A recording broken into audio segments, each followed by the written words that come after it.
ಶ್ರೀಗುರುಭ್ಯೋ ನಮಃ ಹರಿ ಓಂ. ವ್ಯಾಸಾಯ ಭವನಾಶಾಯ ಶ್ರೀಶಾಯ ಗುಣರಾಶಯೇ ಹೃದ್ಯಾಯ ಶುದ್ಧವಿದ್ಯಾಯ ಮಧ್ವಾಯ ಚ ನಮೋ ನಮಃ. ಅಭ್ರಮಂ ಭಂಗರಹಿತಂ ಅಜಡಂ ವಿಮಲಂ ಸದಾ ಆನಂದತೀರ್ಥಮತುಲಂ ಭಜೆ ತಾಪತ್ರಯಾಪಹಂ. ಬುದ್ಧಿರ್ಬಲಂ ಯಶೋಧೈರ್ಯಂ ನಿರ್ಭಯತ್ವಂ ಅರೋಗತಾ ಅಜಾಡ್ಯಂ ವಾಕ್ಪಟತ್ವಂಚ ಹನುಮತ್ಸ್ಮರಣಾತ್ ಭವೇತ್. ಭವತ್ಯದನುಭಾವಾದಿಡಮೋ ಕೋಪಿ ವಾಗ್ಮಿ ಜಡಮತಿರಪಿ ಜಂತುರ್ಜಾಯತೆ ಪ್ರಾಜ್ಞಮೂಲಿಃ. ಸಕಲವಚನಚೇತೋ ದೇವತಾ ಭಾರತೀ ಸಾ ಮಮ ವಚಸಿ ಧತ್ತಾಂ ಸನ್ನಿಧಿಂ ಮಾನಸೇ ಚ. ತಪೋ ವಿದ್ಯಾ ವಿರಕ್ತ್ಯಾದಿ ಸದ್ಗುಣೋಘಾಕರಾನಹಂ ವಾದಿರಾಜಗುರೂನ್ ವಂದೇ ಹಯಗ್ರೀವ ಪದಾಶ್ರಯಾನ್. ಮಿಥ್ಯಾ ಸಿದ್ಧಾಂತ ದುರ್ಧ್ವಾಂತ ವಿಧ್ವಂಸನ ವಿಚಕ್ಷಣಃ ಜಯತೀರ್ಥಾಖ್ಯತರಣಿರ್ಭಾಸತಾಂ ನೋರ್ದಂಬರೇ. ಅರ್ಥಿಕಲ್ಪಿತಕಲ್ಪೋಯಂ ಪ್ರತ್ಯರ್ಥಿಗಜಕೇಸರಿ ವ್ಯಾಸತೀರ್ಥಗುರುರ್ಭೂಯಾತ್ ಅಸ್ಮದಿಷ್ಟಾರ್ಥಸಿದ್ಧಯೇ. ದುರ್ವಾದಿಧ್ವಾಂತರವೇ ವೈಷ್ಣವೀಂ ದೇವರೇಂದವೇ ಶ್ರೀರಾಘವೇಂದ್ರ ಗುರವೇ ನಮೋ ಅತ್ಯಂತದಯಾಲವೇ. ಬ್ರಹ್ಮಚರ್ಯ ಹರಿಪ್ರೀತಿ ಸವಿದ್ಯಾವಾದಶಾಲಿನಃ ಇಷ್ಟದಾನ್ ಕಷ್ಟಹರ್ತೃನ್ನಃ ವಿದ್ಯಾಮಾನ್ಯಾನ್ ಮುನೀನ್ ನುಮಃ. ಶ್ರೀ ಗುರುಭ್ಯೋ ನಮಃ ಹರಿ ಓಂ. ಹಿಂದಿನ ಪದ್ಯದಲ್ಲಿ ಜಗನ್ನಾಥದಾಸರು ಒಂದು ನಂದಾದೀಪದ ದೃಷ್ಟಾಂತವನ್ನು ತಿಳಿಸುವ ಮೂಲಕವಾಗಿ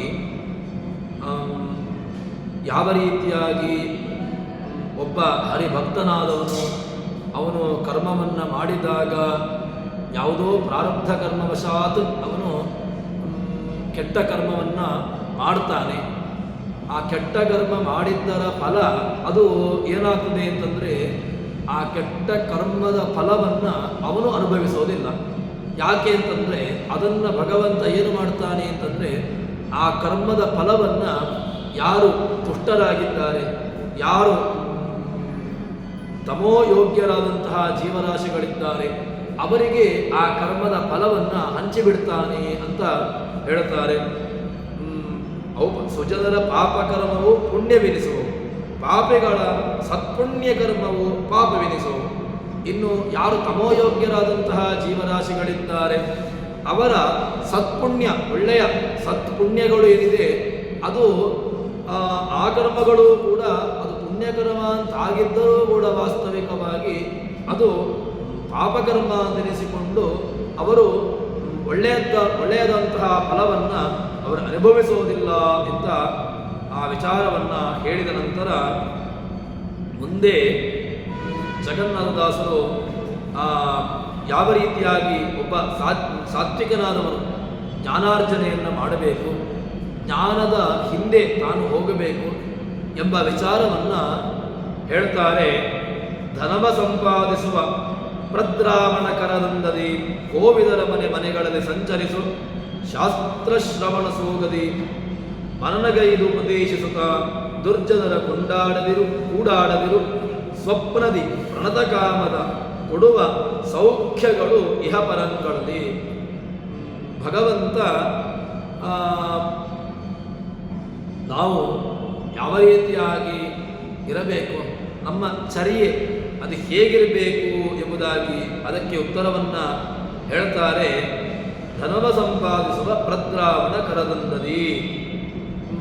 ಒಬ್ಬ ಒಳ್ಳೆಯ ವಿಪರೀತವಾದಂತಹ ಏನು ಆ ಸಂಪಾದನೆಯ ಹಿಂದೆ ತಾನು ಸಂಪತ್ತನ್ನು ಕೂಡಿ ಹಾಕಬೇಕು ಎಂಬ ದೃಷ್ಟಿಯಿಂದ ಯಾರು ಆ ಸಂಪತ್ತಿನ ರಾಶಿಗೋಸ್ಕರವಾಗಿ ಸಂಪತ್ತನ್ನು ಕೂಡಿ ಹಾಕಿಕೊಳ್ಳಬೇಕು, ಸಂಪತ್ತನ್ನು ರಾಶಿ ಮಾಡಿಕೊಳ್ಳಬೇಕು ಎಂಬ ದೃಷ್ಟಿಯಿಂದಾಗಿ ತಾನು ಇರ್ತಾನೋ ಆ ರೀತಿಯಾಗಿ ನಾವು ಹೇಗಿರಬೇಕು. ಜ್ಞಾನಿಗಳು ಅವನು ಪ್ರದ್ರಾವಣ ಕರದಂದದಿ ಕೋವಿದರ ಯಾರು ಜ್ಞಾನಿಗಳಿದ್ದಾರೆ ಅವರ ಮನೆಗಳಿಗೆ ಯಾರು ಜ್ಞಾನಿಗಳ ಮನೆಗೂ ಹೋಗಿ ನೀನು ಶಾಸ್ತ್ರ ಶ್ರವಣ, ನಿನಗೆ ಯಾವುದು ಬೇಕು ಅಂತ ಕೇಳಿದ್ರೆ ಶಾಸ್ತ್ರದ ಶ್ರವಣವನ್ನು ಮಾಡು.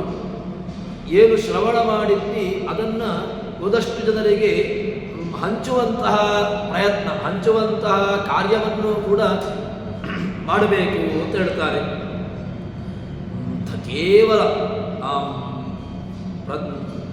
ಪ್ರದ್ರವನ ಪಾಲನಾರ್ಥಂ ಪ್ರದ್ರಾಣಕ ಇತೀರಿತ ಅಂತ ವಿಪರೀತವಾಗಿ ಸಂಪತ್ತನ್ನು ಕೂಡಿ ಹಾಕಬೇಕು ಅಂತ ಇಚ್ಛೆ ಉಳ್ಳಂಥವನು ಯಾವ ರೀತಿಯಾಗಿ ಸಂಪತ್ತಿನ ಹಿಂದೆ ಅವನು ಹೋಗ್ತಾ ಇರ್ತಾನೋ ಆ ರೀತಿ ಜ್ಞಾನಿಗಳ ಮನೆಯನ್ನು ನೀನು ಹೋಗಬೇಕು. ಅಂದರೆ ಜ್ಞಾನಿಗಳ ಹಿಂದೆ, ಜ್ಞಾನದ ಹಿಂದೆ ಜ್ಞಾನವನ್ನು ಸಂಪಾದನೆ ಮಾಡಿಕೊಳ್ಳಬೇಕು, ಜ್ಞಾನವನ್ನು ತಾನು ಇಟ್ಟುಕೊಳ್ಳಬೇಕು ಎಂಬಂತಹ ದೃಷ್ಟಿಯಿಂದಾಗಿ ಶಾಸ್ತ್ರಗಳ ಶ್ರವಣ, ಅದಕ್ಕೋಸ್ಕರ ಜ್ಞಾನಿಗಳ ಮನೆಯನ್ನು ನೀನು ಸಂಚಾರವನ್ನು ಮಾಡು.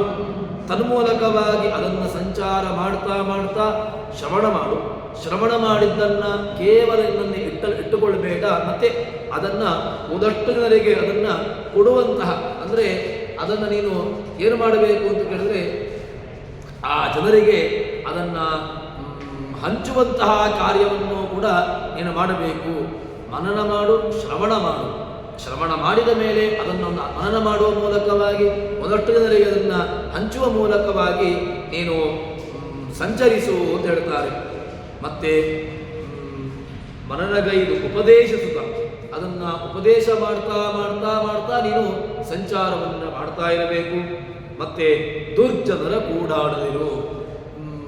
ಯಾವ ಕಾಲಕ್ಕೂ ಕೂಡ ಸಾತ್ವಿಕರನ್ನು ಮಾತ್ರ ನೀನು ಸೇರಿಕೊಳ್ತೀಯಲ್ವ, ಅದೇ ರೀತಿಯಾಗಿ ದುರ್ಜನರ ಬಳಿಗೆ ಯಾವ ಕಾಲಕ್ಕೂ ಕೂಡ ಅವರ ಬಳಿಗೆ ಹೋಗಿ ಅವರದ್ದೇ ಸ್ವಪ್ನದಲ್ಲಿಯೂ ಕೂಡ ಯಾರು ದುರ್ಜನರಿದ್ದಾರೆ ಅವರ ಸಂಪರ್ಕವನ್ನು ಮಾಡಬಾರದು.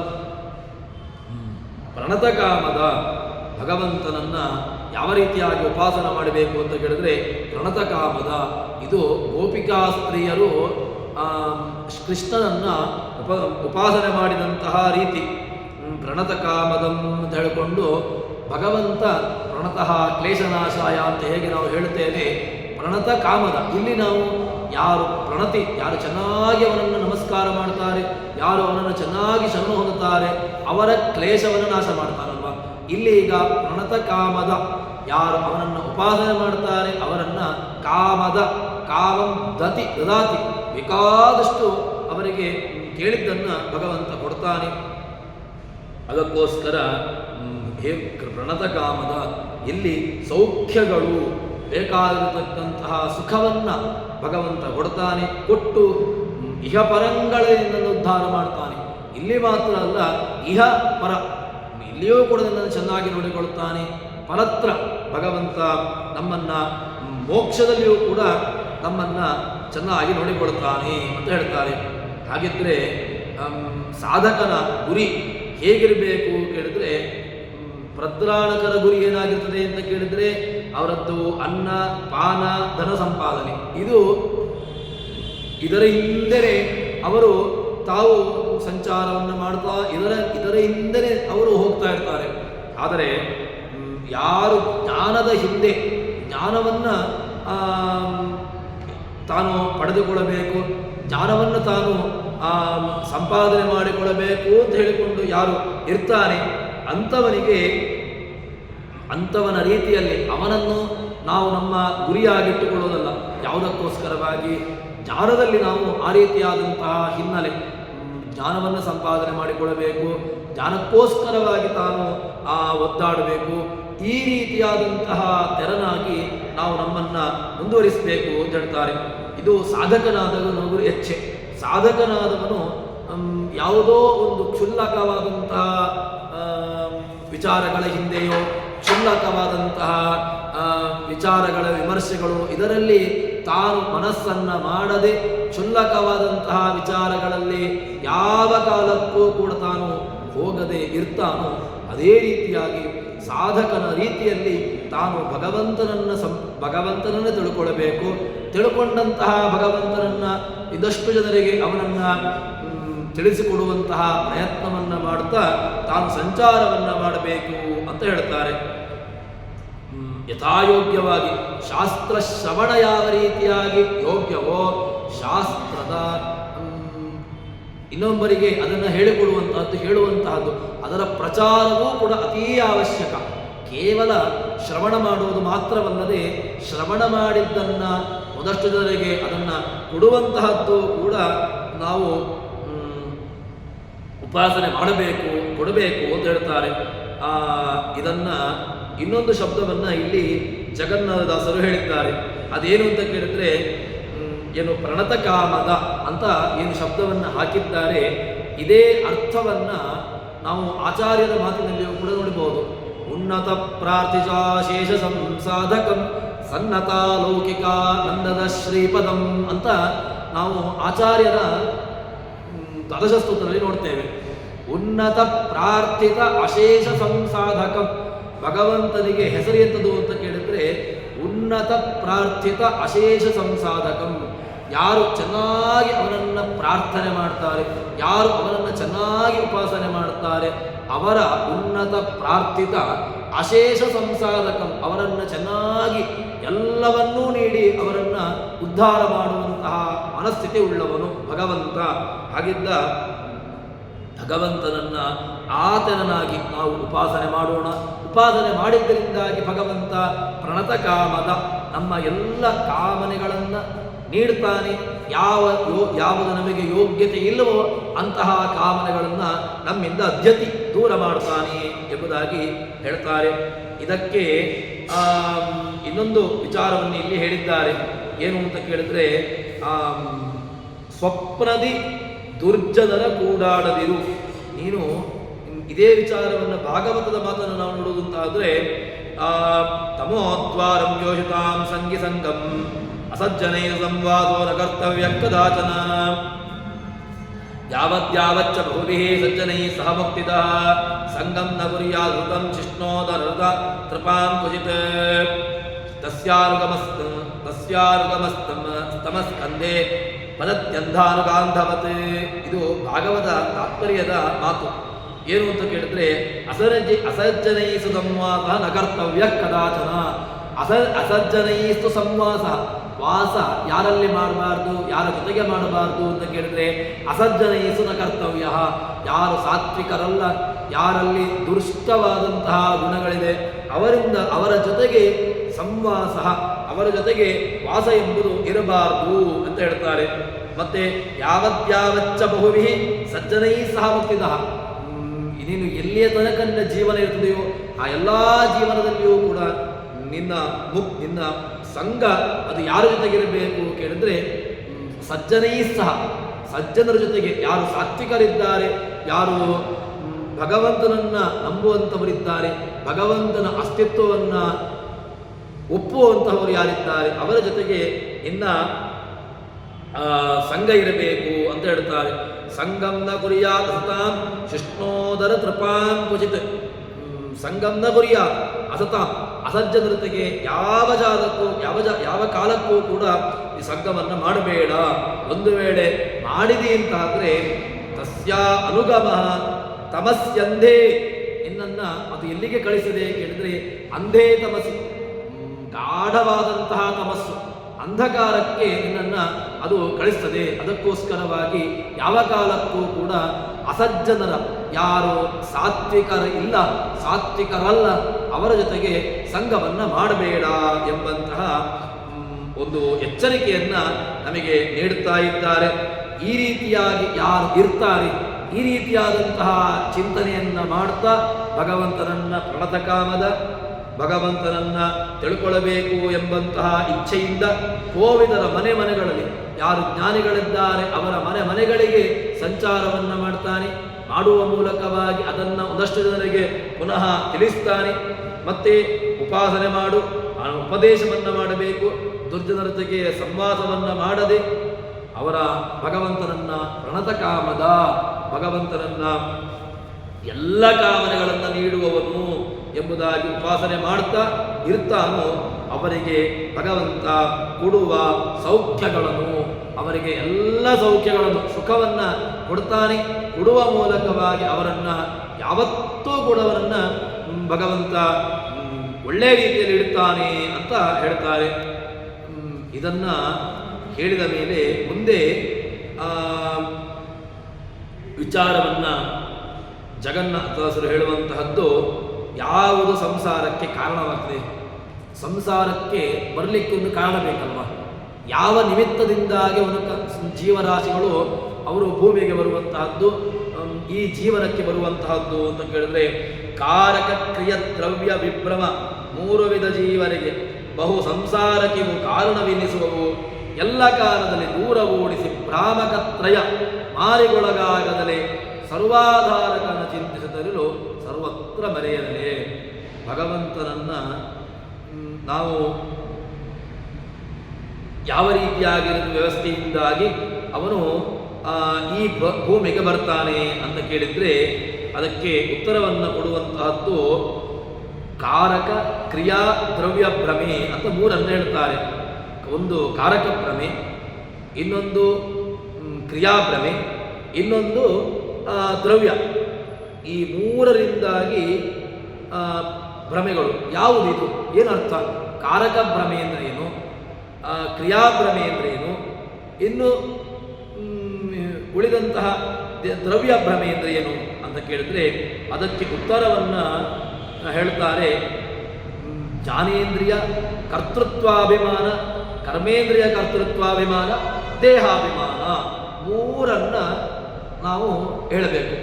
ಕಾರಕ ಏನು ಕಾರಕಗಳು ಅಂತ ಕೇಳಿದ್ರೆ ಭಾಗವತ ಈ ವಿಚಾರವನ್ನು ಹೇಳ್ತದೆ.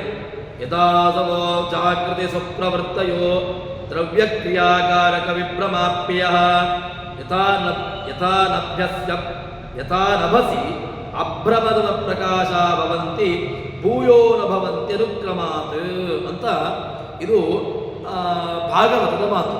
ಭಾಗವತದ ಮಾತನ್ನು ಜಗನ್ನಾಥದಾಸರು ಕನ್ನಡೀಕರಿಸಿ ಕನ್ನಡದಲ್ಲಿ ನಮಗೆ ತಿಳಿಸಿಕೊಟ್ಟಿದ್ದಾರೆ. ಏನಿದು ದ್ರವ್ಯಭ್ರಮೆ ಅಂದ್ರೇನು, ಕಾರಕ ಭ್ರಮೆ ಅಂದ್ರೇನು, ಕ್ರಿಯಾಭ್ರಮೆ ಅಂದ್ರೇನು ಅಂತ ಕೇಳಿದ್ರೆ ಕಾರಕಾಭಿಮಾನ. ಕಾರಕ ಅಂದರೆ ನಾನು ಒಂದು ಜ್ಞಾನೇಂದ್ರಿಯಗಳಿಂದಾಗಿ ಜ್ಞಾನೇಂದ್ರಿಯಗಳಿದೆ ಅದರಿಂದಾಗಿ ನಾನೇ ಮಾಡ್ತೇನೆ ಎಂಬಂತಹ ಈ ವಿಚಾರ. ಇನ್ನು ಎರಡನೆಯದ್ದು ಕರ್ಮೇಂದ್ರಿಯ, ಕರ್ಮೇಂದ್ರಿಯಗಳು ಇದೆ ಅದರಿಂದಾಗಿ ಮಾಡುವಂತಹ ಕರ್ತೃತ್ವ, ನಾನು ಮಾಡಿದೆ ಎಂಬಂತಹ ಭ್ರಮೆ. ಇನ್ನು ದ್ರವ್ಯ, ದೇಹಾದಿ ದ್ರವ್ಯಗಳು ನನ್ನದೇ, ಈ ದೇಹವು ನನ್ನದೇ, ವಾಸ್ತವಿಕವಾಗಿ ಯಾವುದೂ ನನ್ನದಲ್ಲ. ಆದರೂ ಕೂಡ ಈ ಭ್ರಮೆ ಉಂಟಲ್ವ, ಇದನ್ನೇ ನಮಗೆ ಹೇಳ್ತಾರೆ. ಸಂಸಾರಕ್ಕೆ ಬರಲಿಕ್ಕೆ ಕಾರಣಗಳು ಯಾವುದು? ಕಾರಣಗಳು ಅಂತ ಹೇಳಿದ್ರೆ ಮೆಟೀರಿಯಲ್. ಒಂದು ವಸ್ತು ಉತ್ಪತ್ತಿಯಾಗಬೇಕು ಅಂತಾದರೆ ಅದಕ್ಕೆ ಒಂದು ಮೂಲ ವಸ್ತು ಬೇಕು, ಕಚ್ಚಾ ವಸ್ತು ಬೇಕು. ಘಟ ಆಗಿದೆ, ಮಣ್ಣಿನ ಘಟ ಆಗಿದೆ. ಮಣ್ಣಿನ ಘಟವಾದದ್ದು ಹೇಗಾಯಿತು ಅಂತ ಕೇಳಿದ್ರೆ ಇದ್ದಕ್ಕಿದ್ದ ಹಾಗೆ ಉತ್ಪತ್ತಿಯಾದದ್ದಲ್ಲ. ಮಣ್ಣಿನ ಘಟ ಆಗಲಿಕ್ಕೆ ಮಣ್ಣು ಹೇಗೆ ಕಾರಣವೋ, ಮಣ್ಣು ಎಂಬುದು ರಾ ಮೆಟೀರಿಯಲ್. ಈ ಕಚ್ಚಾ ವಸ್ತು ಮಣ್ಣು ಇದ್ದಾಗ ಅದನ್ನು ಸಮ ಪ್ರಮಾಣದಲ್ಲಿ ಯಾರು ಆ ಗೊತ್ತಿದ್ದಂತಹ ವ್ಯಕ್ತಿ ಕುಲಾಲ, ಆ ಮಡಕೆ ಮಾಡುವವನು ಅದನ್ನು ಆ ಚಕ್ರಕ್ಕೆ ಹಾಕಿ ಬೇಕಾಗಿರತಕ್ಕಂತಹ ಹದವನ್ನು ನೀರು ಹಾಕಿ ಅದನ್ನು ಬೇಕಾಗಿರುವಂತಹ ರೀತಿಯಲ್ಲಿ ತಿರುಗಿಸಿದಾಗ, ಅದಕ್ಕೆ ಬೇಕಾಗಿರುವಂತಹ ಆಕಾರವನ್ನು ನೀಡಿದಾಗ ಆ ಎಲ್ಲ ಘಟ ಅದು ಸಮವಾಗಿ ಬರ್ತದೆ. ಇಲ್ಲಿ ಹೇಳುವಂತಹ ವಿಚಾರ ಏನು ಅಂತ ಕೇಳಿದ್ರೆ ಜ್ಞಾನೇಂದ್ರಿಯಗಳಿಂದಾಗಿ ನಾನು ತಿಳಿಯುತ್ತೇನೆ. ಅರ್ಜುನ ಎಲ್ಲರನ್ನೂ ಕೊಲ್ಲುವನು ನಾನು ಅಂತ ಹೇಗೆ ಭ್ರಮೆ ಪಟ್ಟನೋ ಅದೇ ವಾಸ್ತವಿಕವಾಗಿ ಅರ್ಜುನನಿಗೆ ಭ್ರಮೆ ಇಲ್ಲ. ಆದರೂ ಕೂಡ ಒಂದು ಕ್ಷಣದ ಭ್ರಮೆ ಅವನನ್ನು ಇದೆಲ್ಲ ತಾನು ಯುದ್ಧವನ್ನು ಮಾಡುವವನು, ಇವರೆಲ್ಲರನ್ನೂ ಕೊಲ್ಲುವವನು ನಾನೇ ಎಂಬ ಭ್ರಮೆಗೆ ಒಳಗಾಗಿ ತಾನು ಕುಗ್ಗಿ ಹೋದಂತಹ ಅರ್ಜುನನನ್ನು ಮತ್ತೆ ಪುನಃ ನಿಲ್ಲಿಸಿ ನೀನು ಯುದ್ಧವನ್ನು ಮಾಡು, ಅವರೆಲ್ಲರೂ ಕೂಡ ಸಾಯಲಿಕ್ಕೋಸ್ಕರವಾಗಿ ಮರಣಕ್ಕೋಸ್ಕರವಾಗಿ ಬಂದವರು ಎಂಬ ವಿಚಾರವನ್ನು ಹೇಳಿದ್ದ. ಅದನ್ನೇ ಇಲ್ಲಿ ಈಗ 3 ವಿಚಾರವನ್ನು ಹೇಳ್ತಾರೆ. ಜ್ಞಾನೇಂದ್ರಿಯಗಳಿಂದಾಗಿ ಜ್ಞಾನ ಬರುವುದು ನನಗೆ, ನಾನೇ ಜ್ಞಾನವನ್ನು ಮರಿಸುವವನು ಅಂತ ಹೇಳಿಕೊಂಡು ಭ್ರಮೆ. ಇದು ಯಾವತ್ತಿಗೂ ಸಲ್ಲ. ಯಾಕೆ ಅಂತಂದರೆ ಜ್ಞಾನೇಂದ್ರಿಯಗಳು ಇದ್ದ ತಕ್ಷಣ ಜ್ಞಾನ ಬರಬೇಕು ಅಂತಿಲ್ಲ. ಜ್ಞಾನೇಂದ್ರಿಯಗಳು ಎಲ್ಲರಿಗೂ ಇದೆ. ಜ್ಞಾನೇಂದ್ರಿಯಗಳು ಇದ್ದ ತಕ್ಷಣ ಜ್ಞಾನ ಬರ್ತದ ಅಂತ ಕೇಳಿದರೆ ಬರಬೇಕು ಅಂತ ನಿಯಮ ಇಲ್ಲ. ಇದೊಂದು ಭ್ರಮೆ. ಅದಾದ ಮೇಲೆ ಕಾರಕಾಭಿಮಾನ, ಕರ್ಮೇಂದ್ರಿಯಗಳಿಂದ ಕರ್ಮವನ್ನು ಮಾಡುವುದು ನಾನೇ, ಇದು ಕಾರಕ ಭ್ರಮೆ. ಹಾಗಿದ್ರೆ ಎರಡು ಭ್ರಮೆಗೆ ಉತ್ತರ ಸಿಕ್ಕಿತು. ಒಂದು ಕಾರಕ ಭ್ರಮೆ, ಇನ್ನೊಂದು ಕ್ರಿಯಾಭ್ರಮೆ, ಇನ್ನೊಂದು ದ್ರವ್ಯ ಭ್ರಮೆ. ಈ ದ್ರವ್ಯ ಭ್ರಮೆ ಏನು ಅಂತ ಕೇಳಿದ್ರೆ ದೇಹಾದಿ ದ್ರವ್ಯಗಳು ಎಲ್ಲವೂ ಕೂಡ ನನ್ನದೇ. ಈ ಅಭಿಮಾನ ಉಂಟಲ್ವ, ಇದು ನಮ್ಮನ್ನ ಕೆಳಗೆ ಎಲ್ಲಿಗೆ ಅಂಧೇ ತಮಸಿ, ನಮ್ಮನ್ನ ಅಂಧಂತಮಸ್ಸಿಗೆ ಕಳಿಸುವಂತಹ ಈ ಅಭಿಮಾನಗಳೇ ನಮಗೆ ದೊಡ್ಡ ಶತ್ರುಗಳು ಅಂತ ಹೇಳ್ತಾರೆ. ಅದಕ್ಕೋಸ್ಕರ ಈ ಭ್ರಮೆಯನ್ನು ಬಿಡಬೇಕು. ಭಾಗವತ ಈ ಮಾತನ್ನು ನಮಗೆ ಹೇಳ್ತದೆ. ಏನು ಅಂತ ಕೇಳಿದ್ರೆ ಯುಂಜತೋ ಯೋಗಿನೋ ಮನಃ ಸಂನ್ಯಾಸಿಂತ್ಯಾಶು ನಿರ್ವಾಣಂ ದ್ರವ್ಯಜ್ಞಾನ ಕ್ರಿಯಾ ಭ್ರಮಾ ಯುಂಜನ್ನೇಂ ಸದಾತ್ಮಾನಂ ಯೋಗಿ ನಿಯತಮಾನಸಃ. ಏನು ಅಂತ ಕೇಳಿದ್ರೆ ಗೀತೆಯ ಮಾತು, ಭಾಗವತದ ಮಾತು, ಅದನ್ನು ನಾವು ಅರ್ಥೈಸಿಕೊಂಡಾಗ ಈ ಏನು ಜಗನ್ನಾಥ ದಾಸರ ಮಾತಿಗೆ ಅರ್ಥವಾಗ್ತದೆ. ಯುಂಜನ್ನೇಂ ಸದಾತ್ಮಾನಂ ಯೋಗಿ ನಿಯತಮಾನಸ. ಒಬ್ಬ ಯೋಗಿಯಾದವನು ಏನು ಮಾಡಬೇಕು ಅಂತ ಕೇಳಿದ್ರೆ ಸದಾ ಆತ್ಮಾನಂ, ಆತ್ಮನನ್ನ ಭಗವಂತನ ಕಡೆಗೆ ಯೋಗ, ಅದನ್ನ ಯುಜರಿಯೋಗಿ ಅಲ್ಲಿಗೆ ಅವನನ್ನು ಕೊಡಬೇಕು ಅಂತ. ಇದಕ್ಕೆ ಸಂನ್ಯಾಸಿಂತ್ಯಾಶು ನಿರ್ವಾಣಂ, ಯಾರು ದ್ರವ್ಯಜ್ಞಾನ ಕ್ರಿಯಾಭ್ರಮೆಗೆ ಒಳಗಾಗ್ತಾರೋ, ದ್ರವ್ಯಭ್ರಮೆ, ಅದೇ ರೀತಿಯಾಗಿ ಜ್ಞಾನಭ್ರಮೆ, ಅದೇ ರೀತಿಯಾಗಿ ಕಾರಕ ಭ್ರಮೆ, ಈ ಮೂರನ್ನ ಯಾರು, ಈ ಮೂರಕ್ಕೆ ಯಾರು ದಾಸನಾಗ್ತಾನೆ. ಹಿಂದೆ ಒಂದು ಮಾತು ಬಂದಿತ್ತಲ್ವ, ಆಶಾಯಾಹ ಯೇ ದಾಸಾಹ ತೇ ದಾಸಾಹ ಸರ್ವಲೋಕಸ್ಯ ಆಶಾ ಯೇಷಾಂ ದಾಸೀ ತೇಷಾಂ. ಅವರು ಆಸೆಯ ದಾಸರಾದರವರು ಯಾವ ಕಾಲಕ್ಕೂ ಮೇಲೆ ಬರಲಿಕ್ಕೆ ಸಾಧ್ಯ ಇಲ್ಲ. ಮತ್ತೆ ಆಸೆ ಯಾರ ದಾಸರಾಗಿದೆ ಅವರು ಉನ್ನತವಾದಂತಹ ಸ್ಥಿತಿಯನ್ನು ಹೊಂದುತ್ತಾರೆ ಅಂತ ಹೇಳ್ತಾರೆ.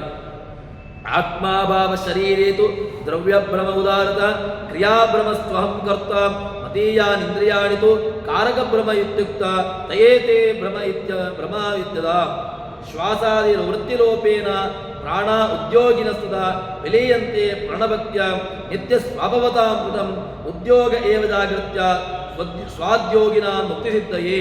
ಇದು ಭಾಗವತ ತಾತ್ಪರ್ಯದಲ್ಲಿ ಹೇಳುವಂತಹ ಮಾತು. ಏನು ಅಂತ ಕೇಳಿದ್ರೆ ಆತ್ಮಾಭಾವ ಶರೀರೇತು ದ್ರವ್ಯಭ್ರಮ, ಆತ್ಮನನ್ನೇ ದೇಹ ಅಂತ ಹೇಳಿಕೊಂಡು ಯಾರು ಭ್ರಮೆಗೆ ಒಳಗಾಗ್ತಾರೆ, ಇದೊಂದು ಭ್ರಮೆ. ಇದು ಏನು, ಯಾವ ಭ್ರಮೆ? ದ್ರವ್ಯಭ್ರಮ, ದೇಹವೇ ತಾನು ಎಂಬ ಭ್ರಮೆ, ಇದು ದ್ರವ್ಯಭ್ರಮೆಗೆ ಉದಾಹರಣೆಯಾಯಿತು. ಇನ್ನು ಕ್ರಿಯಾಭ್ರಮಸ್ತ್ವಹಂಕರ್ತ, ಕ್ರಿಯಾಭ್ರಮೆಗೆ ಉದಾಹರಣೆ ಏನು ಕೇಳಿದ್ರೆ ಅಹಂಕರ್ತ, ಅಹಂಭೋಕ್ತ ಅಂತ ಹೇಳಿಕೊಂಡು ಏನು ಭ್ರಮೆಗೆ ಒಳಗಾಗ್ತಾನೆ, ಇದು ಯಾವುದು ಕ್ರಿಯಾಭ್ರಮೆಗೆ ಕಾರಣ ಆಯಿತು. ಉಳಿದದ್ದು ಕಾರಕಭ್ರಮ, ಮದೀಯಾನಿ ಇಂದ್ರಿಯಾಣಿ, ನನ್ನದ್ದಾದಂತಹ ಇಂದ್ರಿಯಗಳು, ನನ್ನ ಏನು ಕರಣೇಂದ್ರಿಯ ನನ್ನದು, ಅದೇ ರೀತಿಯಾಗಿ ಜ್ಞಾನೇಂದ್ರಿಯ ನನ್ನದು, ಎಲ್ಲ ಭ್ರಮೆಗೆ ಕಾರಣವಾಗಿ ತಾನೇನಾಗ್ತಾನೆ ಕೇಳಿದ್ರೆ ತಾನು ಅಂದೇ ತಮಸಿ ಕೆಳಗೆ ಹೋಗ್ತಾನೆ ಅಂತ ಹೇಳಿಕೊಂಡು ಹೇಳ್ತಾರೆ. ಇದನ್ನೇ ಪುರಂದರದಾಸರ ಸುಳಾದಿಯಲ್ಲೂ ಕೂಡ ನಾವು ಬೇಕಾದಷ್ಟು ಕಾಣಬಹುದು. ನಾನೇನೇ ಕರ್ತೃವೆಂದು ಕಾರಕಭ್ರಮವಯ್ಯ, ದೈನಂದಿನದಿ ಕರ್ಣಕಾರ್ಯ ಮಾಡುವುದೆಂಬೋ ಕ್ರಿಯಾಭ್ರಮವಯ್ಯ, ಅನುಪೂರ್ವಕವಾಗಿ ಧನದಾರಾಪತ್ಯ ನನಗೆ ಅನಿಸಿಕೊಡುವವರು ಸತ್ಪಥವೆಂಬಾತ ದ್ರವ್ಯ ವಿಭ್ರಮೆ. ಇದು ಮೂರು ಭ್ರಮೆಗೆ ಕಾರಣ. ಮೂರು ಭ್ರಮೆ ನಮ್ಮನ್ನ ಬಾಧೆ ಪಡಿಸ್ತಾ ಇದೆ. ನಾವು ಮತ್ತೆ ಮತ್ತೆ ಕೆಳಗೆ ಯಾವ ಅಂಧಂತಮಸ್ಸಿನ ಕಡೆಗೆ ಮತ್ತೆ ಪುನಃ ಸಂಸಾರದ ಕಡೆಗೆ ಬರುವಂತೆ ಮಾಡುವಂತಹದ್ದು ಎಂಬ ವಿಚಾರವನ್ನ ಇಲ್ಲಿ ನಮಗೆ ದಾಸರು ಕೊಡುವಂತಹದ್ದು. ಅದನ್ನೇ ದಾಸರು ಹೇಳಿದಂತಹ ವಿಚಾರಗಳು ಅದು ಭಾಗವತ, ಪುರಾಣ, ಉಪನಿಷತ್ತು ಇತ್ಯಾದಿಗಳಲ್ಲಿ ನಮಗೆ ಸಿಕ್ಕಿದ್ದನ್ನ ವಿಚಾರ, ಅಲ್ಲಿ ಹೇಳಿರುವಂತಹ ವಿಚಾರವನ್ನ ದಾಸರು ನಮಗೆ ತಿಳಿಸಿಕೊಡ್ತಾ ಇದ್ದಾರೆ ಅಂತ ಹೇಳ್ತಾರೆ, ತಿಳಿಸಿಕೊಡ್ತಾ ಇದ್ದಾರೆ. ವಿಲೀಯಂತೆ ಪ್ರಣಭಕ್ತ್ಯ ನಿತ್ಯ ಸ್ವಾಭವತಾಮೃತಂ ಉದ್ಯೋಗ ಏವ ಜಾಗೃತ್ವ ಸ್ವಾದ್ಯೋಗಿನ ಮುಕ್ತಿಸಿದ್ದಯೇ. ನಾವು ಯಾವುದಕ್ಕೆ ಮುಕ್ತಿ ಬೇಕು ಅಂತ ಅಂದರೆ ಈ ಎಲ್ಲ ಭ್ರಮೆಯಿಂದ ಹೊರಗೆ ಬರಬೇಕು. ಎಲ್ಲ ಭ್ರಮೆಯಿಂದ ಹೊರಗೆ ಬರುವಂಥದ್ದು ಹೇಗೆ ಅಂತ ಕೇಳಿದ್ರೆ, ಈ ಭ್ರಮೆಗೆ ಒಳಗಾಗದೆ ಯಾವ ರೀತಿಯಾದಂತಹ ಭ್ರಮೆಗೂ ಒಳಗಾಗಬಾರದು.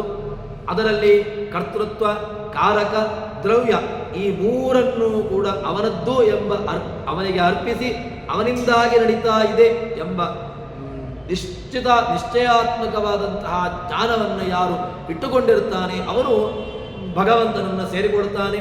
ಭಗವಂತನ ಅಪರೋಕ್ಷ ಜ್ಞಾನವನ್ನು ತಾನು ಪಡೆದುಕೊಳ್ತಾನೆ ಎಂಬುದಾಗಿ ಇಲ್ಲಿ ತಿಳಿಸಿಕೊಡ್ತಾರೆ. ಇದಾದ ಮೇಲೆ ಮುಂದಿನ ವಿಚಾರಗಳು ಏನು ಅಂತ ಕೇಳಿದ್ರೆ, ತಾನು ಹೇಳ್ಬೋದು ನಾನು ಪೂರ್ಣವಾಗಿ ಸ್ವತಂತ್ರ, ನನ್ನಲ್ಲಿ ಯಾವ ರೀತಿಯಾದಂತಹ ಎಲ್ಲ ರೀತಿಯಾದಂತಹ ಸ್ವಾತಂತ್ರ್ಯವು ನನ್ನಲ್ಲಿಯೇ ಇದೆ, ನಾನು ಯಾವ ಕಾಲಕ್ಕೂ ಕೂಡ ಸ್ವಾತಂತ್ರ್ಯ ಇಲ್ಲ ಅಂತ ಇಲ್ಲವೇ ಇಲ್ಲ, ನಾನು ನಿತ್ಯದಲ್ಲಿಯೂ ಕೂಡ ಸ್ವತಂತ್ರನೇ ಎಂಬ ವಿಚಾರವನ್ನು ಜಗನ್ನಾಥದಾಸರು ಅದನ್ನು ಅಲ್ಲಗೆಳೆಯುತ್ತಾರೆ. ಶಾಸ್ತ್ರಗಳಲ್ಲಿ, ಪುರಾಣಗಳಲ್ಲಿ, ಉಪನಿಷತ್ತುಗಳಲ್ಲಿ, ವೇದಗಳಲ್ಲಿ ಹೇಳಿರುವಂತಹ ವಿಚಾರವನ್ನು ಇಲ್ಲಿ ತಿಳಿಸಿಕೊಡುತ್ತಾರೆ.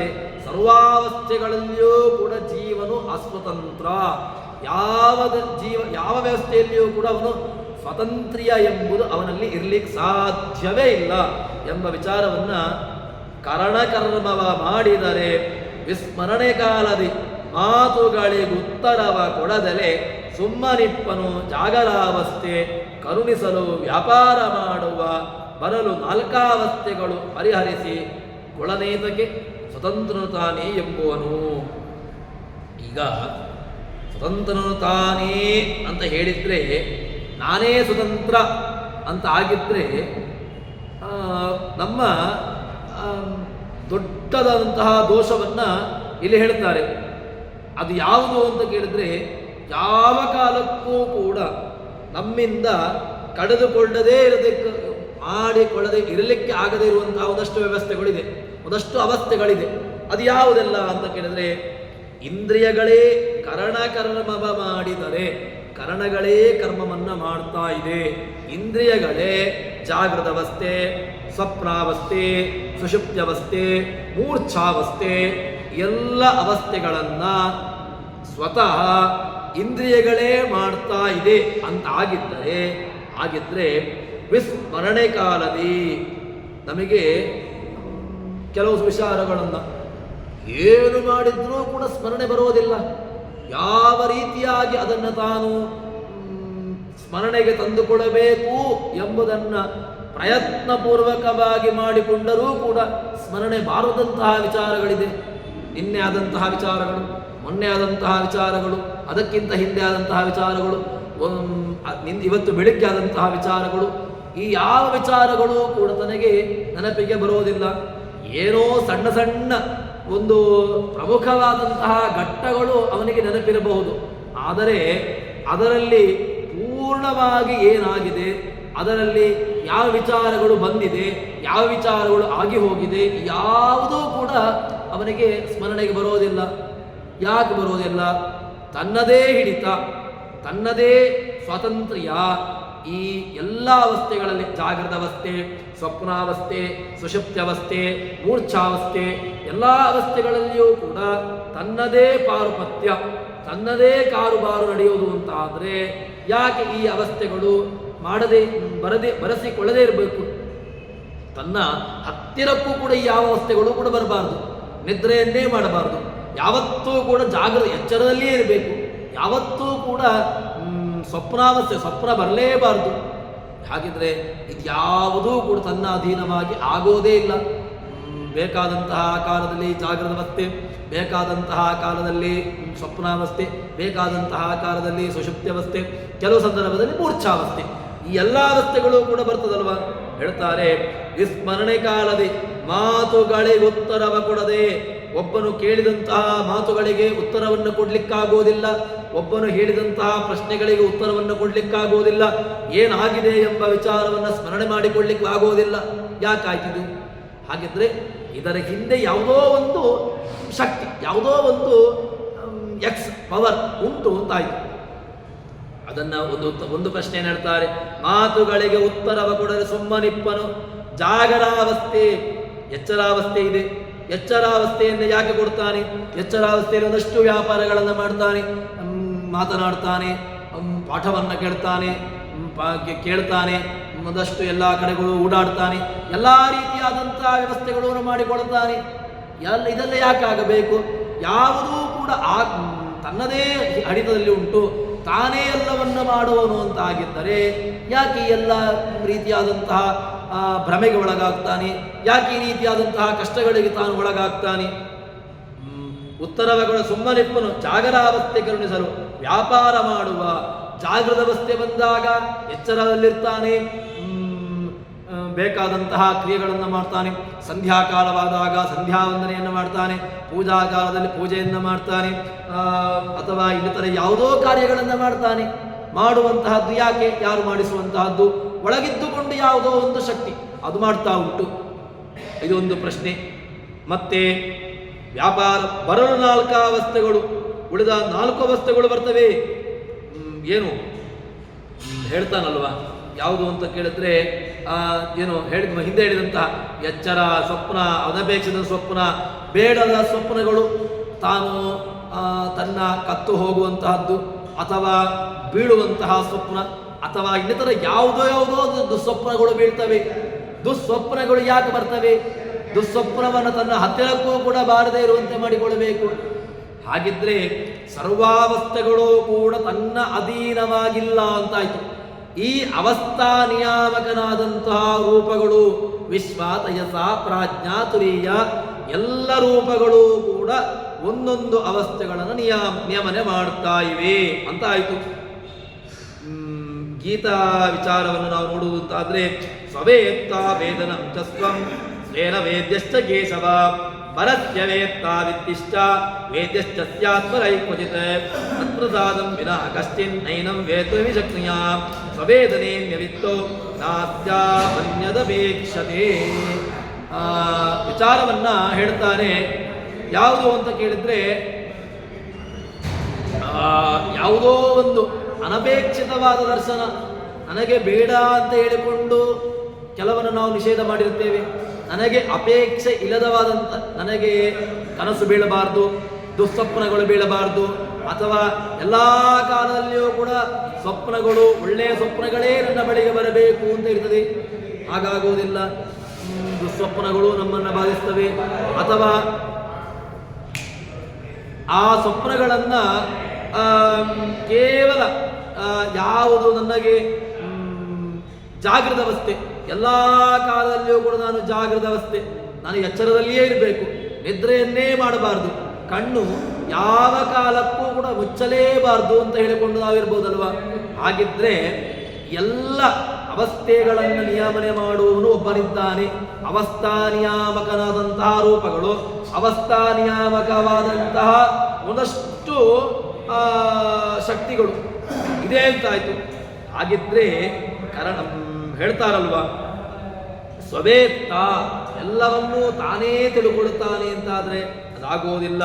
ವೇದನಂಜಸ್ವಂ ಸ್ವೇನ ವೇದ್ಯಶ್ಚ, ತಾನೇ ಎಲ್ಲವನ್ನೂ ಕೇಳುವವನು, ನಾನೇ ಎಲ್ಲವನ್ನೂ ತಿಳ್ಕೊಳ್ಳುವವನು, ಅದೂ ಆಗೋದಿಲ್ಲ. ಯಾಕೆ?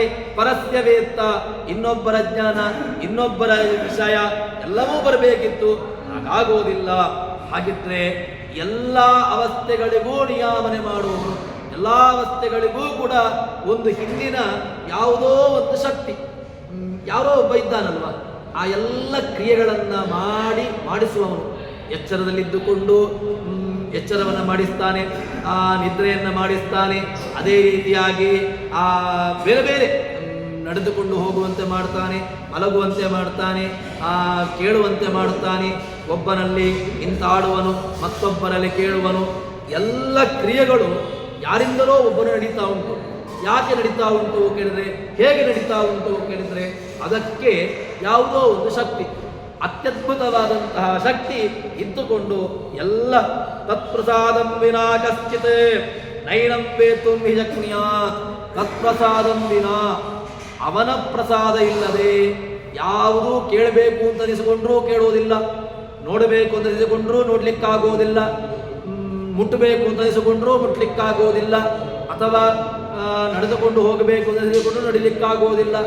ಎಲ್ಲದ ಶಕ್ತಿಯ ಹಿಂದೆ, ಎಲ್ಲದರ ಹಿಂದೆ ಒಂದು ಯಾವುದೋ ಒಂದು ಶಕ್ತಿ ಎಲ್ಲವನ್ನು ನಡೀತಾ ಉಂಟು. ನಾವು ಏನೋ ಒಂದು ಸಂದರ್ಭದಲ್ಲಿ ನಡೆದುಕೊಂಡು ಹೋಗ್ತೇವೆ, ಅಥವಾ ಮುಟ್ಟಿಕೊಂಡು ಹೋಗ್ತೇವೆ, ತಿಳಿದುಕೊಂಡು ಹೋಗ್ತೇವೆ, ಎಲ್ಲವನ್ನು ಮಾಡ್ತೇವೆ. ಈ ಮಾಡುವಂತಹ ಶಕ್ತಿಯ ಪ್ರೇರಕವಾದಂತಹ ಶಕ್ತಿ ಅದೊಂದು ಇದೆ. ಅದನ್ನ ಭಗವಂತನನ್ನ, ಅಂತಹ ಶಕ್ತಿ ಅದು ಭಗವಂತನಿಗೆ ಸಂಬಂಧಪಟ್ಟದ್ದು. ಭಗವಂತ ಎಲ್ಲದರೊಳಗಿದ್ದುಕೊಂಡು, ಎಲ್ಲ ಶಕ್ತಿಗಳಲ್ಲಿದ್ದುಕೊಂಡು ತಾನು ಈ ಕ್ರಿಯೆಯನ್ನ, ಕರ್ಮವನ್ನ ಮಾಡ್ತಾನೆ ಅಂತ ಹೇಳ್ತಾರೆ. ಸ್ವವೇದನೆಯನ್ಯವಿತ್ತವು, ನನಗೆ ತಿಳುಕೊಳ್ಳುವಂತಹ ವಿಚಾರದಲ್ಲಿ ಸ್ವವೇದನೆ, ವಿಧಜ್ಞಾನಿ, ಸ್ವವೇದನೆ ಅನ್ಯವಿತ್ತವು, ಇನ್ನೊಂದರನ್ನು ತಿಳ್ಕೊಳ್ಬೇಕು ಎಂಬಂತಹ ವಿಚಾರದಲ್ಲಿ ನಾಸೌ ಅನ್ಯದಪೇಕ್ಷತೆ. ಆದರೆ ಭಗವಂತನಿಗಾಗುವಾಗ ಇನ್ನೊಂದರ ಅಪೇಕ್ಷೆ ಬೇಡ. ಯಾಕೆ? ಅವನು ಎಲ್ಲ ಯಾವುದರ ತ್ರೈಕಾಲಿಕ ಜ್ಞಾನವುಳ್ಳವನು. ಭಗವಂತನಿಗೆ ಭೂತ, ಭವಿಷ್ಯತ್, ವರ್ತಮಾನ ಎಲ್ಲದರ ವಿಚಾರದಲ್ಲಿ ಭಗವಂತ ಪೂರ್ಣವಾಗಿ ತಿಳ್ಕೊಂಡಿದ್ದಾನೆ ಅಂತ ಹೇಳ್ತಾರೆ. ಅದಕ್ಕೋಸ್ಕರ ಅಂತಹ ಭಗವಂತನನ್ನ ನಾವು ಉಪಾಸನೆ ಮಾಡಬೇಕು, ನಾವು ತಿಳ್ಕೊಳ್ಬೇಕು ಅಂತ ಹೇಳಿದಾಗಾಯಿತು. ಸ್ವವೇದನೆ ಅನ್ಯವಿತ್ತು ನಾದೋದನ್ಯಪೇಕ್ಷತೆ, ಉಳಿದದ್ದರ ಅಪೇಕ್ಷೆ ಬೇಡ. ಹಾಗಿದ್ದರೆ ಭಗವಂತನನ್ನ ಭಗವಂತ ಎಲ್ಲ ದ್ರವ್ಯಗಳಲ್ಲಿ, ಎಲ್ಲ ಕಡೆಗಳಲ್ಲಿ ಇದ್ದುಕೊಂಡು ನಾನು ಇದನ್ನ ಎಲ್ಲಿ ಹೇಳ್ತಾರೆ ಅಂತ ಕೇಳಿದ್ರೆ ಆಚಾರ್ಯರ ಸಂಧ್ಯಾಧಿಕರಣದಲ್ಲಿ ಸಂಧೇ ಸೃಷ್ಟಿರಾಹಿ ಎಂಬಂತಹ ಸೂತ್ರದಲ್ಲಿ ವೇದವ್ಯಾಸರ ಸೂತ್ರ ಸಂಧೇ ಸೃಷ್ಟಿರಾಹಿ ಅಂತ. ನಮಗೆ ಕನಸುಗಳು ಬೀಳ್ತವಲ್ವ, ಕನಸುಗಳು ಬೀಳುವಂತಹದ್ದು ಒಳ್ಳೆಯ ಸಿಹಿಯಾಗಿರತಕ್ಕಂತಹ ಪದಾರ್ಥಗಳನ್ನ ತಿಂತೇವೆ, ಸಿಹಿಯಾಗಿರತಕ್ಕಂತಹ ಒಳ್ಳೆಯ ಕಡೆಗೆ ಗಮನ, ಒಳ್ಳೆಯ ವಿಚಾರಗಳ ಶ್ರವಣ ಬೇಕಾದಂತಹದ್ದು ಬರ್ತವೆ. ಹಾಗಿದ್ದರೆ ಒಳ್ಳೆಯ ವಿಚಾರಗಳ ಶ್ರವಣನೂ ಆಗಿದೆ, ಅದೇ ವಿಚಾರದಲ್ಲಿ ಕೆಟ್ಟದ್ದರ ಸ್ವಪ್ನಗಳೂ ಬಿದ್ದಿವೆ. ಕೆಟ್ಟದ್ದು ಕೇಳಿದೆ, ಕೆಟ್ಟದ್ದಾಗಿದೆ. ಸ್ವಪ್ನದಲ್ಲಿ ತಾನು ಒಬ್ಬರನ್ನ ಸಂಹಾರ ಮಾಡುವಂತಹದ್ದು, ಒಬ್ಬರನ್ನ ಕೊಲೆ ಮಾಡುವಂತಹದ್ದು, ತಾನು ಇನ್ನೊಬ್ಬರಿಂದ ಹತನಾಗುವಂತಹದ್ದು, ಯಾವುದೋ ದುಷ್ಟವಾದಂತಹ ಬೇರೆ ಬೇರೆ ರೀತಿಯಾದಂತಹ ಸ್ವಪ್ನಗಳು ಬೀಳ್ತವೆ. ಹಾಗಿದ್ದರೆ ಸ್ವಪ್ನ ನನ್ನ ಅಧೀನವಾಗಿತ್ತು ಅಂತ ಆದರೆ ಸ್ವಪ್ನ ಯಾವತ್ತೂ ಕೂಡ ನನಗೆ ದುಸ್ವಪ್ನಗಳು ನನ್ನ ಹತ್ತಿರಕ್ಕೂ ಬರಬಾರದು. ಹಾಗಿದ್ದರೆ ದುಸ್ವಪ್ನಗಳು ನನಗೆ ಬರ್ತವೆ, ಕೇವಲ ಸುಸ್ವಪ್ನಗಳು ಮಾತ್ರ ಬರುವುದಿಲ್ಲ. ದುಸ್ವಪ್ನಗಳೂ ಬೀಳ್ತವೆ, ಸುಸ್ವಪ್ನಗಳೂ ಬೀಳ್ತವೆ. ಅದರಿಂದ ಇದರ ಹಿಂದೆ ಯಾರೋ ಒಬ್ಬ ಶಕ್ತಿ ಒಳ್ಳೆಯದಾದಂತಹ ಪದಾರ್ಥವನ್ನು, ಸಿಹಿಯಾದಂತಹ ಪದಾರ್ಥಗಳನ್ನು ತಿಂತಾನೆ. ಸಿಹಿಯಾದಂತಹ ಪದಾರ್ಥಗಳು ಸ್ವೀಕಾರ ಮಾಡಿದ್ದು ಹೇಗೆ? ಇವನು ಏನಾದರೂ ಕೂಡ ಸಿಹಿಯಾದಂತಹ ಪದಾರ್ಥವನ್ನು ಅಲ್ಲ, ಅದರ ಹಿಂದೆ ಯಾವುದೋ ಒಂದು ವಾಸನಾ ಎಂಬುದಿತ್ತು.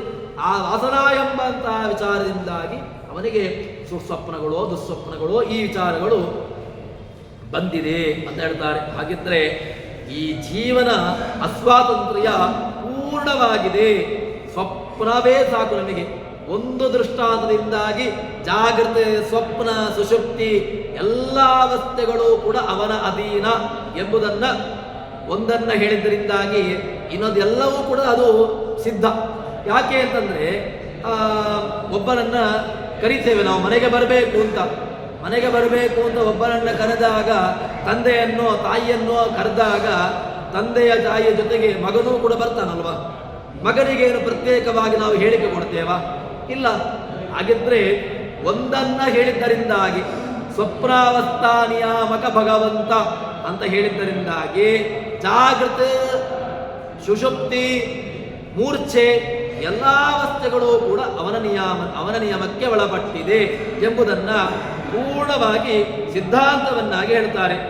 ಈ ಎಲ್ಲದರ ನಿಯಮಕ್ಕೆ ಹಿಂದೆ ಭಗವಂತನನ್ನ ನಾವು ಉಪಾಸನೆ ಮಾಡಬೇಕು ಎಂಬ ವಿಚಾರವನ್ನ ಹೇಳಿ, ಅದಾದ ಮೇಲೆ ಮುಂದೆ ಇನ್ನೊಂದು ವಿಚಾರವನ್ನು ಹೇಳ್ತಾರೆ.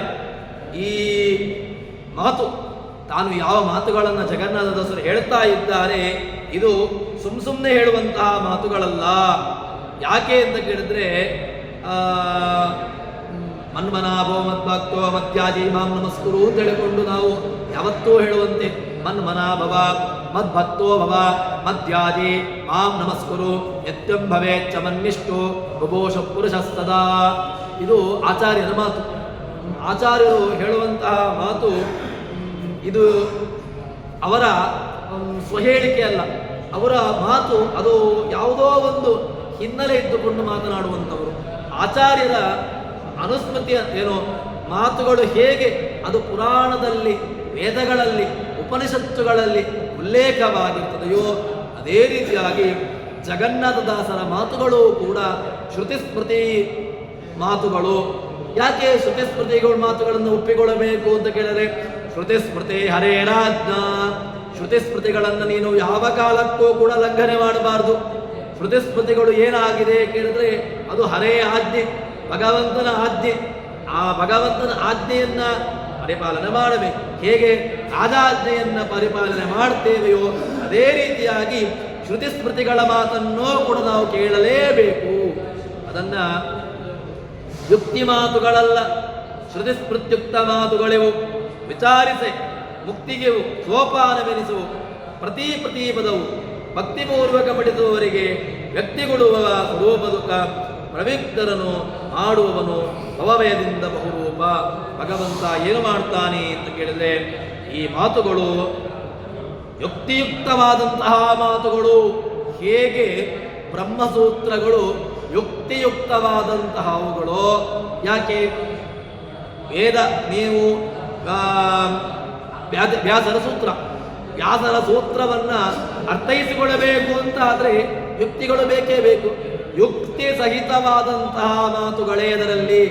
ಯಾವ ಮಾತುಗಳು ಕೂಡ ವ್ಯಾಸರ ಸೂತ್ರದಲ್ಲಿ ಕೇವಲ ಮೇಲ್ನೋಟಕ್ಕೆ ಕಾಣುವಂತಹ ಮಾತುಗಳಲ್ಲ. ಹೇಗೆ ಬ್ರಹ್ಮಮೀಮಾಂಸಾ ಶಾಸ್ತ್ರ ಯುಕ್ತಿಶಾಸ್ತ್ರವೋ ಅದೇ ರೀತಿಯಾಗಿ ಹರಿಕಥಾಮೃತ ಸಾರವೂ ಕೂಡ ಅದನ್ನ ಇಟ್ಟುಕೊಂಡು, ಯಾವುದನ್ನ ಶ್ರುತಿಗಳನ್ನ ಸ್ಮೃತಿಗಳನ್ನ ಹಿನ್ನೆಲೆಯಾಗಿಟ್ಟುಕೊಂಡು ಬಂದಿರುವಂತಹ ಮಾತುಗಳು. ಶ್ರುತಿ ಸ್ಮೃತಿಗಳನ್ನು ನಾವು ಯಾವ ರೀತಿಯಾಗಿ ಅರ್ಥೈಸಿಕೊಳ್ಳುತ್ತೇವೆಯೋ ಅದೇ ರೀತಿಯಾಗಿ ಈ ಮಾತುಗಳು ಕೂಡ ಯುಕ್ತಿಯುಕ್ತ ಮಾತುಗಳು, ಶ್ರುತಿ ಸ್ಮೃತ್ಯುಕ್ತ ಮಾತುಗಳು. ಇವುಗಳು ಕೂಡ ಜಗನ್ನಾಥದಾಸರ ಮಾತು ಯುಕ್ತಿಯುಕ್ತವಾದಂತಹ ಮಾತುಗಳು.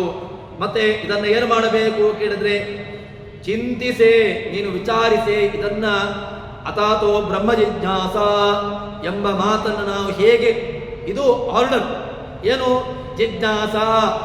ಈ ಜಿಜ್ಞಾಸ ಎಂಬಲ್ಲಿ ಅಲ್ಲಿ ಕರ್ತವ್ಯ ಅಕರ್ತವ್ಯ ಎಂಬುದಾಗಿ ಅಲ್ಲಿ ನಾವೇನು ಮಾಡ್ತೇವೆ, ಕರ್ತವ್ಯವಾನವ ಅಂತ ಹೇಳಿಕೊಂಡು ಆ ಪ್ರಶ್ನೆಯನ್ನು ಮಾಡಿಕೊಂಡು ಬ್ರಹ್ಮ ಜಿಜ್ಞಾಸ ಕರ್ತವ್ಯ ಎಂಬುದನ್ನು ಅಧ್ಯಾಹಾರ ಮಾಡಿಕೊಳ್ಳುತ್ತೇವೆ.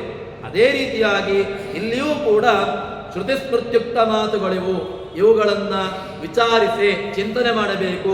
ಇದನ್ನು ವಿಚಾರಿಸಬೇಕು ಅಂತ ಕೇಳಿದ್ರೆ ಇದಕ್ಕೆ ಹಿನ್ನೆಲೆಯ ಮಾತುಗಳನ್ನು, ಇದರ ಪೂರ್ವಾಪರ್ಯವನ್ನು ನೀನು ವಿಚಾರಿಸು. ಇದರ ಹಿನ್ನೆಲೆ ಹೇಗಿದೆ ಅಂತ ವಿಚಾರಿಸು. ಇದನ್ನ ನೀನು ಮುಕ್ತಿಗೆ ಸೋಪಾನ. ಇದು ಏನಾಗಿದೆ ಕೇಳಿದ್ರೆ ಮುಕ್ತಿಗೆ ಇದೊಂದು ಸೋಪಾನ, ಉಪಾಯನ. ಈ ಮಾತುಗಳು ಇದು ಪ್ರಯೋಜನಕ್ಕೆ ಬಾರದ ಮಾತುಗಳಲ್ಲ. ಈ ಮಾತುಗಳು ಬಹಳ ಉಪಾನ, ನಮಗೆ ಬೇಕಾಗಿರೋದನ್ನು ಕೊಡುವಂಥವುಗಳು. ಪ್ರತಿ ಪದವು ಇದರ ಒಂದೊಂದು ಮಾತುಗಳು ಕೂಡ ಹೇಗೆ ನಾವು ವೇದಗಳಲ್ಲಿ ಹೇಳ್ತೇವೆಯೋ ವೇದ ಒಂದೊಂದು ಮಾತುಗಳು ಕೂಡ ವೇದಾಕ್ಷರಾಣಿ ಯಾವಂತಿ ಪಠಿತಾನಿ ದ್ವಿಜಾತಿವಿ. ಒಂದೊಂದು ನಾಮಗಳನ್ನು ನಾವು ಕೇವಲ ಅಗ್ನಿ ಮೀಳೆ ಒಂದೊಂದು ಶಬ್ದಗಳನ್ನು ನಾವು ಹೇಳಿದಾಗ ಯಾವ ರೀತಿಯಾಗಿ ನಮಗೆ ಬಡಿದಾನಿದ ತಾವಂತೆ ಹರಿನಾಮಾನಿ. ಒಂದೊಂದು ನಾಮಗಳನ್ನು ಹೇಳಿದಾಗಲೂ ಕೂಡ ಭಗವಂತನ ನಾಮವನ್ನು ಹೇಳಿದಂತಹ ಪುಣ್ಯ ಇದೆಯೋ ಅದೇ ರೀತಿಯಾಗಿ ಈ ಮಾತುಗಳು ಏನು ಜಗನ್ನಾಥದಾಸರ ಮಾತುಗಳು ಕೂಡ ಇದು ತುಂಬ ಅರ್ಥಗರ್ಭಿತವಾದಂತಹ ಮಾತುಗಳು. ಇದು ಕೇವಲ ನಾಮಕೆ ವಾಸ್ತೆ ಹೇಳಿದಂತಹ ಮಾತುಗಳಲ್ಲ. ಭಕ್ತಿಪೂರ್ವಕ ಪಡಿಸುವವರಿಗೆ. ಇದನ್ನ ನಾವು ಹೇಗೆ ಹೇಳಬೇಕು ಅಂತ ಕೇಳಿದ್ರೆ, ಭಕ್ತಿ ನಮ್ಮಲ್ಲಿ ಬೇಕಾಗಿರುವಂತಹದ್ದು ಒಂದೇ ಒಂದು, ಅದು ಕೇವಲ ಜ್ಞಾನ ಭಕ್ತಿ. ನಮಗೆ ಮೂರನ್ನು ನಾವು ಕೇಳಬೇಕು. ಯಾವುದನ್ನ ಅಂತ ಕೇಳಿದ್ರೆ ಜ್ಞಾನ, ಭಗವಂತನನ್ನ ಜ್ಞಾನಗಮ್ಯ ಅಂತ ಕರಿತೇವೆ. ಜ್ಞಾನಗಮ್ಯ ಪುರಾತನಃ. ಭಗವಂತ ಯಾವುದಕ್ಕೆ ಸಿಗ್ತಾನೆ ಅಂತ ಕೇಳಿದ್ರೆ ಜ್ಞಾನೇನೈವ ಪರಂಪದಂ. ಪರಂಪದಂ ಕುತ್ರ ಲಭ್ಯತೆ?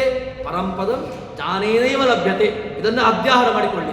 ಅಧ್ಯಾಹಾರ ಮಾಡಿಕೊಂಡಾಗ ಜ್ಞಾನದ ಮಹತ್ವ ಗೊತ್ತಾಗ್ತದೆ.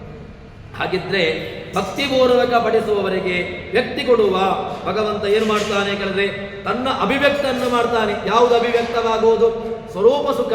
ನಮ್ಮದು ನಮಗೆ ಏನು ಸಿಗಬೇಕು ಅಂತ ಕೇಳಿದ್ರೆ ಸ್ವರೂಪಾವಿರ್ಭಾವ. ಸ್ವರೂಪಾವಿರ್ಭಾವ ಅಂತ ಹೇಳಿದ್ರೆ ನಮ್ಮ ಒಳಗಿರುವಂತಹ ನೈಜವಾದಂತಹ ಅದು ಸುಖ. ಅದನ್ನ ಇನ್ನೊಂದರಿಂದ ಕೊಡ್ಲಿಕ್ಕಾಗುವುದಿಲ್ಲ. ಹಾಗಿದ್ರೆ ಸ್ವರೂಪ ಸುಖದ ಆವಿರ್ಭಾವವಾಗಬೇಕು ಅಂತಾದ್ರೆ ಯಾವುದು ಬೇಕು ಅಂತ ಕೇಳಿದ್ರೆ ಜ್ಞಾನ. ಜ್ಞಾನದ ಹಿನ್ನೆಲೆ, ಜ್ಞಾನದ ವ್ಯಕ್ತಿ, ಜ್ಞಾನದ ಹಿನ್ನೆಲೆ ಇತ್ತು ಅಂತಾದ್ರೆ ಭಗವಂತ ಏನು ಮಾಡ್ತಾನೆ ಕೇಳಿದ್ರೆ ನಮ್ಮನ್ನ ತನ್ನ ಸ್ವರೂಪ ಸುಖವನ್ನು ನಮಗೆ ನೀಡ್ತಾನೆ.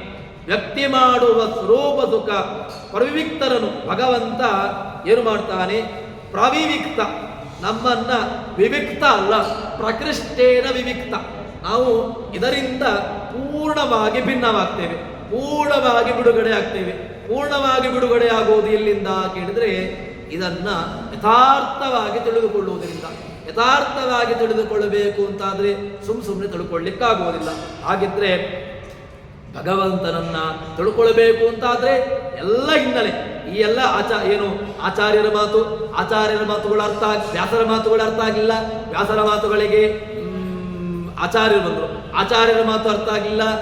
ಜಯತೀರ್ಥರು ಬಂದರು, ಜಯತೀರ್ಥರ ಮಾತುಗಳಿಗೆ ಸಹಕಾರಿಯಾಗಿ ವ್ಯಾಸರ ಮಾತು, ವ್ಯಾಸರಾಜರ ಮಾತು, ವ್ಯಾಸರಾಜರಿಗೆ ಇನ್ನಷ್ಟು ಸ್ಫುಟವಾಗಿ ವಾದಿರಾಜರ ಮಾತು, ವಾದಿರಾಜರಿಗೆ ಇನ್ನಷ್ಟು ಸ್ಫುಟವಾಗಿ ರಾಯರಿಗೆ. ಹೀಗೆ ಈ ಎಲ್ಲ ಜ್ಞಾನಿಗಳ ಪದ್ಮನಾಭ ತೀರ್ಥಾದಿಗಳ ತನಕದ ಎಲ್ಲರನ್ನೂ ಕೂಡ ನಾವು ಇಟ್ಟುಕೊಂಡು ಪದ್ಮನಾಭ ತೀರ್ಥರಿಂದ ಆರಂಭಿಸಿಕೊಂಡು ಎಲ್ಲ ಜ್ಞಾನಿಗಳು ಆರಂಭದಿಂದ ಎಲ್ಲ ಜ್ಞಾನಿಗಳ ಮಾತನ್ನ, ಟೀಕೆ, ಟಿಪ್ಪಣಿ ಇತ್ಯಾದಿಗಳನ್ನ ಇಟ್ಟುಕೊಂಡು ಇದರ ಮೂಲಕವಾಗಿ ನಾವು ಭಗವಂತನನ್ನ ಉಪಾಸನೆ ಮಾಡಿದೆವು. ಉಪಾಸನೆ ಮಾಡಬೇಕು ಅಂತಾದ್ರೆ ಅದಕ್ಕೆ ಏನು ವಿಚಾರಿಸಿ ಸುಮ್ಮನೆ ನಾವು ದೇವರನ್ನ ಕೆನ್ನೆ ತಟ್ಟಿಕೊಂಡು ನಂಬುವುದಲ್ಲ. ದೇವರು ದೊಡ್ಡವನು ಅಂತ ಹೇಳಿಕೊಂಡು ಕೆನ್ನೆ ತಟ್ಟಿಕೊಂಡ ತಕ್ಷಣ ದೇವರು ದೊಡ್ಡವನಾಗಲಿಕ್ಕೂ ಸಾಧ್ಯ ಇಲ್ಲ. ಅಥವಾ ನಾವು ಕೆನ್ನೆ ತಟ್ಟಿಕೊಂಡದ್ರಿಂದಾಗಿ ಭಗವಂತ ದೊಡ್ಡವನಾಗಬೇಕು ಅಂತ ಇಲ್ಲ. ಭಗವಂತ ವಾಸ್ತವಿಕವಾಗಿಯೇ ದೊಡ್ಡವನೇ, ಆದರೆ ಅವರ ದೊಡ್ಡತನವನ್ನ ನಾವು ಅರ್ಥೈಸಿಕೊಳ್ಬೇಕು. ಇದಕ್ಕಿರತಕ್ಕಂಥ ಮಾರ್ಗಗಳು ಅದಕ್ಕೆ ಯಾವುದು ಅಂತ ಹೇಳಿದ್ರೆ ಈ ಶ್ರುತಿಗಳು, ಸ್ಮೃತಿಗಳು, ಪುರಾಣಗಳು ಎಲ್ಲ ಹಿನ್ನೆಲೆಗಳನ್ನ ಇಟ್ಟುಕೊಂಡು ಹೇಳಿದಲ್ವ. ಅಥಾತೋ ಬ್ರಹ್ಮ ಜಿಜ್ಞಾಸ. ಬ್ರಹ್ಮ ಜಿಜ್ಞಾಸ ಕರ್ತವ್ಯಾನವ. ಅದನ್ನು ನೀನು ಅಧ್ಯಾಹಾರ ಮಾಡಿಕೊ. ಅಧ್ಯಾಹಾರ ಮಾಡಿಕೊಂಡಾಗ ಕರ್ತವ್ಯ ಅದು ನಿನಗೆ ಅರ್ಥ ಆಗ್ತದೆ. ಯಾರೂ ಕೂಡ ದೇವರನ್ನು ತಿಳ್ಕೊಳ್ಳಬೇಡ ಅಂತ ಯಾವ ಮೂರ್ಖನೂ ಹೇಳೋದಿಲ್ಲ. ಮೂರ್ಖ ಅವನು ನಕರ್ತವ್ಯ ಅಂತ ಹೇಳಬೇಕು ಅಂತಾದ್ರೆ ಅವನು ಅಜ್ಞಾನಿ ಆಗಬೇಕು, ಇಲ್ಲ ದೇವರನ್ನು ನಂಬವನಾಗಬೇಕು. ಹಾಗಿದ್ದರೆ ಅಥಾತೋ ಬ್ರಹ್ಮ ಜಿಜ್ಞಾಸ ಎಂಬಲ್ಲಿ ಯಾವುದನ್ನ ಅಧ್ಯಯನ ಮಾಡಬೇಕು ಅಂತ ಕೇಳಿದ್ರೆ ಕರ್ತವ್ಯ. ಯಾಕೆ ಅಂತ ಕೇಳಿದ್ರೆ ಜನ್ಮ ದ್ಯಸ್ಯೇತಃ ಅಂತ ಮುಂದಿನ ಸೂತ್ರ. ಮುಂದಿನ ಸೂತ್ರಕ್ಕೆ ಅದಕ್ಕಿಂತ ಮುಂದಿನ ಸೂತ್ರ ಅದು ಯಾವುದು ಕೇಳಿದ್ರೆ ಓಂ ಅಥಾತೋ ಬ್ರಹ್ಮ ಜಿಜ್ಞಾಸ ಓಂ ಓಂ ಜನ್ಮಾದ್ಯಸ್ಯೇತಃ ಓಂ ಓಂ ಈಕ್ಷತೆರ್ನ ಶಬ್ದಮ್ಮು. ಎಲ್ಲವನ್ನೂ ಕೂಡ ಇಟ್ಟುಕೊಂಡಾಗ ಆತ್ಮಶಬ್ದ. ಅದು ಯಾರು ಗೌಡಷ್ಟೇ ಆತ್ಮಶಬ್ದ. ಆತ್ಮಶಬ್ದ ಇದೆ. ಆತ್ಮ ಯಾರು ಕೇಳಿದ್ರೆ ಆತ್ಮೀಯ ತೂಪಗಚ್ಚಂದೆ ಗ್ರಾಹ್ಯಂದಿತ. ಎಲ್ಲ ಸೂತ್ರಗಳಿಗೂ ಹಿನ್ನೆಲೆಯನ್ನು ಇಟ್ಟುಕೊಂಡಾಗ ಜಿಜ್ಞಾಸೆ ಮಾಡಬೇಕು. ಜಿಜ್ಞಾಸೆ ಯಾರ್ಯಾರ ಬಗ್ಗೆ ಮಾಡಬೇಕು, ಯಾರ ಜಿಜ್ಞಾಸೆ ಮಾಡಿದ್ರೆ ಪ್ರಯೋಜನ ಇಲ್ಲ. ಜಿಜ್ಞಾಸೆ ಮಾಡಬೇಕು ಅಂತಾದ್ರೆ ದೇವರ ಜಿಜ್ಞಾಸೆ ಮಾಡು ಮಾರಾಯ. ಯಾರೋ ಒಬ್ಬ ಜೀವನ ಜಿಜ್ಞಾಸೆಯನ್ನು ಮಾಡಿಕೊಂಡು ನಿನಗೇನು ಪುಣ್ಯ ಉಂಟು, ಏನು ಲಾಭ ಉಂಟು? ಹಾಗಿದ್ರೆ ಜಿಜ್ಞಾಸೆ ಬೇಕು. ಜಿಜ್ಞಾಸೆಯನ್ನ ಮಾಡಿದ್ರಿಂದಾಗಿ ಜಿಜ್ಞಾಸೋಕ್ತ ಜ್ಞಾನದಾದ ತತ್ಪ್ರಸಾದೇ ಮುಚ್ಚತೆ. ಜಿಜ್ಞಾಸೆಯಿಂದಾಗಿ ಜ್ಞಾನ, ಜ್ಞಾನದಿಂದಾಗಿ ಪ್ರಸಾದ. ಒಂದು ಜಿಜ್ಞಾಸೆಯಿಂದಾಗಿ ಜ್ಞಾನ, ಜ್ಞಾನದಿಂದಾಗಿ ಪ್ರಸಾದ. ತತ್ಪ್ರಸಾದೇ ಮುಚ್ಚತೆ. ಮತ್ತೆ ಪ್ರಸಾದ ಬೇಕೇ ಬೇಕು. ಪ್ರಸಾದದಿಂದಾಗಿ ಮೋಕ್ಷ. ಸುಮ್ಮನೆ ಲಾಡು ಪ್ರಸಾದದಿಂದಾಗಿ ಮೋಕ್ಷ ಆಗ್ತದೆ ಅಂತ ಕೇಳಿದ್ರೆ ಮತ್ತೆ ಪುನಃ ಇಲ್ಲ. ಲಾಡು ಅದು ಕೇವಲ ಕಾಲ್ಪನಿಕ. ಹಾಗಿದ್ರೆ ಈ ಜ್ಞಾನ ಎಂಬುದು ಅದು ನಮಗೆ ಮುಖ್ಯವಾದಂತಹದ್ದು.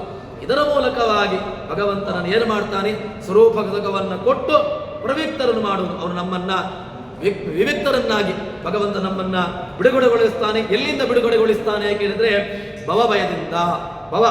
ಈ ಭವದ ಭಯ ಎಲ್ಲ ಮಾತ್ರದಿಂದಾಗಿ ಭಗವಂತ ನಮ್ಮನ್ನು ದೂರಗೊಳಿಸಿ ನಮ್ಮನ್ನ ಮುಂದೆ ಎಲ್ಲಿಗೆ, ನಮ್ಮ ಆನಂದ, ನಮಗೆ ಯಾವುದು ಆನಂದ ಕೇಳಿದ್ರೆ ಅದೇ ಮುಕ್ತಿಯ ಆನಂದ, ಇದನ್ನ ಕೊಡ್ತಾನೆ ಅಂತ ಹೇಳ್ತಾರೆ. ಸ್ನೇಹ ವಿಸ್ನೇಹ ದಿಕ್ತ ಆಗಟ್ಟೇನ ಕೇವಲಂ ಯದಕೃತ ತರ್ಕ ಅಸಿಕಾನ ಮುದೇ ಭವ. ಭಗವಂತನನ್ನ ಆ ತೆರನಾಗಿ ನಾವು ಉಪಾಸನೆ ಮಾಡಿದಾಗ ಭಗವಂತ ನಮ್ಮ ನೈಜವಾದಂತಹ ಸ್ವರೂಪ ಸುಖವನ್ನು ಕೊಟ್ಟು ಭಗವಂತ ನಮ್ಮನ್ನ ಬಿಡುಗಡೆಗೊಳಿಸ್ತಾನೆ ಎಂಬುದಾಗಿ ಹೇಳ್ತಾರೆ. ಸರ್ವ ಸಂಪೂರ್ಣ ಸರ್ವದೋಷ ವರ್ಜಿತ ಪ್ರೇತಾಂ ಹೃದಯವಾರಂ ವಿಷ್ಣುರು ಮೇ ಪರಮಸ್ವರ್ಥ. ಶ್ರೀಕೃಷ್ಣಾರ್ಪಿತಮಸ್ತು.